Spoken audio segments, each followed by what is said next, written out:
আসসালামু আলাইকুম। শুরু করছি ঝটপট দেশি খাঁটি ঘি রেসিপি। এইটা করতে আমার যা লাগছে, আমি এখানে 500 গ্রাম আনসল্টেড বাটার নিয়েছি। বাটারগুলোকে এভাবে ছোট ছোট পিস করে নিয়েছি। এখন মিডিয়াম আঁচে জাল দিব। জাল দিতে থাকবো যতক্ষণ না পর্যন্ত সবগুলো বাটার গলে যায়।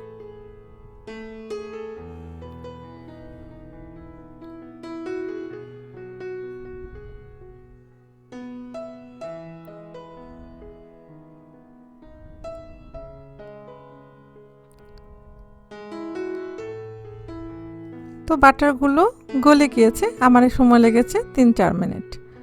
এখন চুলার আঁচটা মিডিয়াম লো দিয়ে জাল দিতে থাকবো। এই রেসিপিটা কিন্তু খুবই ইজি, শুধুমাত্র মিডিয়াম লো আঁচে জাল দিতে হবে আর মাঝে মাঝে নেড়ে দিতে হবে।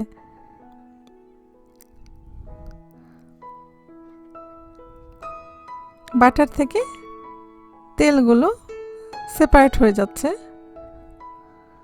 আর এগুলোই হবে খাঁটি ঘি। ঘি কিন্তু সবগুলো মিষ্টি জাতীয় বা ভালো রিচ ফুড রান্না করতে আমাদের লাগেই লাগে।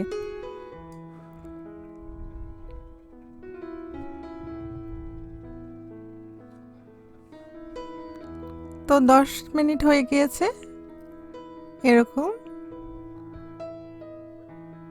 আরও 10 মিনিট জাল দিব ঠিক লো আছে এভাবে। তো যখন উপরের এই ফেনাগুলো একটু হালকা ব্রাউন হয়ে যাবে আর দেখবেন তলায় হালকা ব্রাউন একটা স্তর পড়ে যাবে, তো তখনই বুঝবো আমাদের ঘিটা হয়ে যাচ্ছে।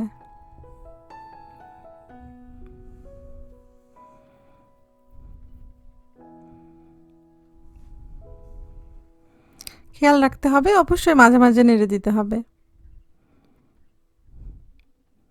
কি মিষ্টি একটা স্মেল বের হচ্ছে।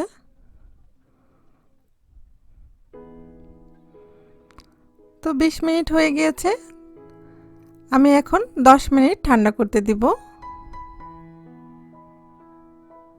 এখন একটা ছাঁকনি দিয়ে ছেঁকে নিচ্ছি।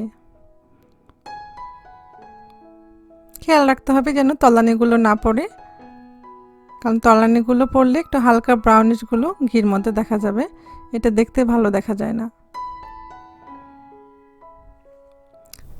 তো আমি সেপারেট করে নিয়েছি, এখন 3-4 ঘন্টা রেখে দিব ঠান্ডা করার জন্য।